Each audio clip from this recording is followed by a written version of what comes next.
Good morning guys. Ito nga pala yung mga pangkulay ko. Bali, susubukan ko ngayon itong Bremode na 6.17 honey tea brown.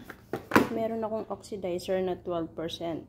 Ito pala yung kasamang binili ko, set.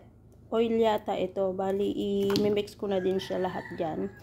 Bali, ito nga pala yung hair ko niyan. Halos 1 year akong din nakulayan. Ito nga pala yung hair ko. Ayan.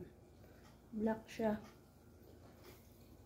So, mamaya guys, papakita ko sa inyo yung resulta. Ayan. Meron man siya yung konti lang yung dati pa ito. Light lang ito. Ayan. Pakita ko mamaya ang resulta sa inyo pag nakulayan ko na. So, ito na nga guys. At imimix ko na lang dito. Wala pala akong lalagyanan. Dito na lang. So, oxidizer.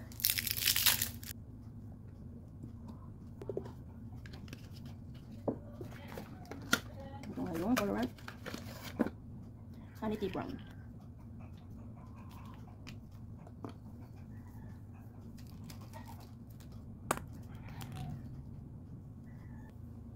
Yung oil.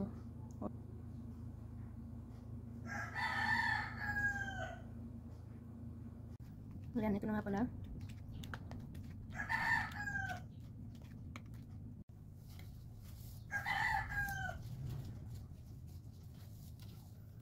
DIY lang tayo ngayon guys.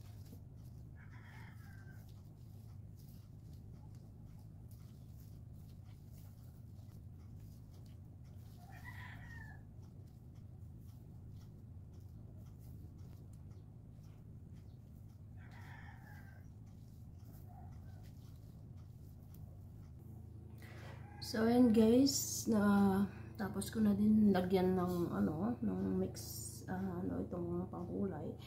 Meron nga akong tira kasi manipis ang buhok ko. Hindi ko naman naubos, hindi ko alam kung ilalagay ba lahat kasi parang ang dami.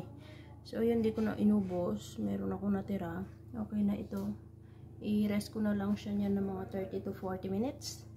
At babalikan ko na lang kayo guys. So, yun, babalutan ko na ng plastic.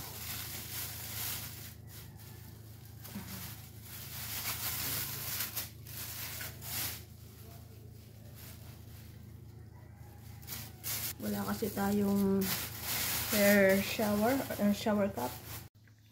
So, ito nga pala yung update guys. Ayan, nagbanlaw na ako. Gumamit pala ako ng Bremode hair mask dahil sobrang dry. Tapos yung gamot medyo matapang siya.